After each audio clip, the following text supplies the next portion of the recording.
All right. Thanks for tuning in for pick number 29 on my list of self-titled debut albums.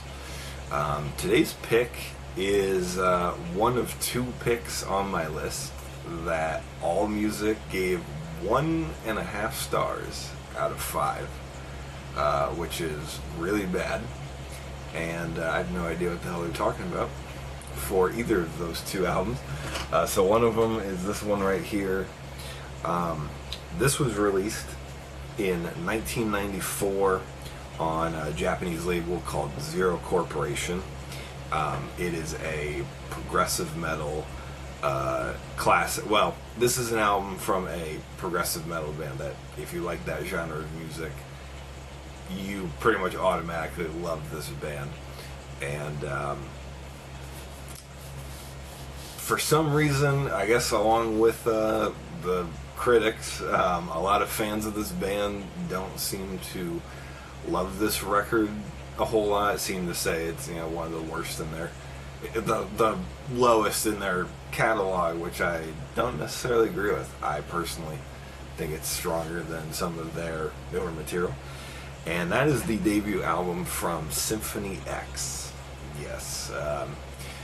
Always loved the album cover. I thought this was like one of the Symphony X albums I'd love to have on a t-shirt, along with V and Twilight and Olympus. And no, this album is definitely not as good as some of those albums that would come after this. But I think it's one of the most fully formed debut albums on my list. Definitely a great record. It's got a different lead singer, Rod Tyler. I'm not too familiar with that name, but different than the rest of the albums. And a lot of good songs on here.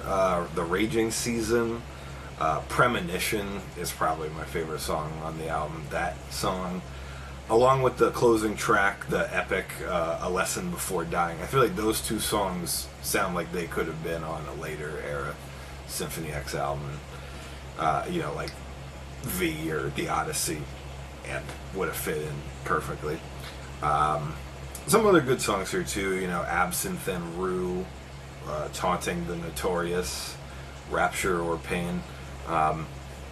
Definitely a lot of just Michael Romeo crazy shredding as he does in his neoclassical style, which is just awesome. Even on this record, maybe this record doesn't have as many memorable hooks or catchy, moments that some of their following records would have, but it's definitely, I think, a great start for this band.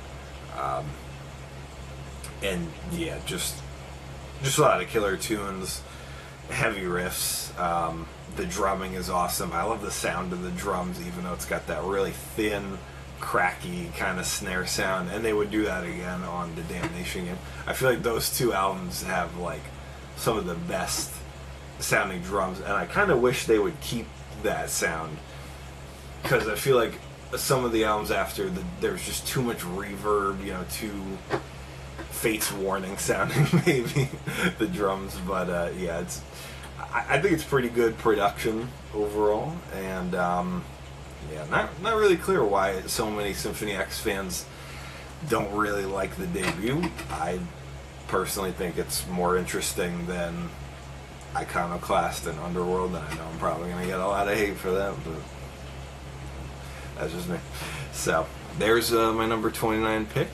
Hope you liked it, and tomorrow's number 28. Tomorrow's a good one.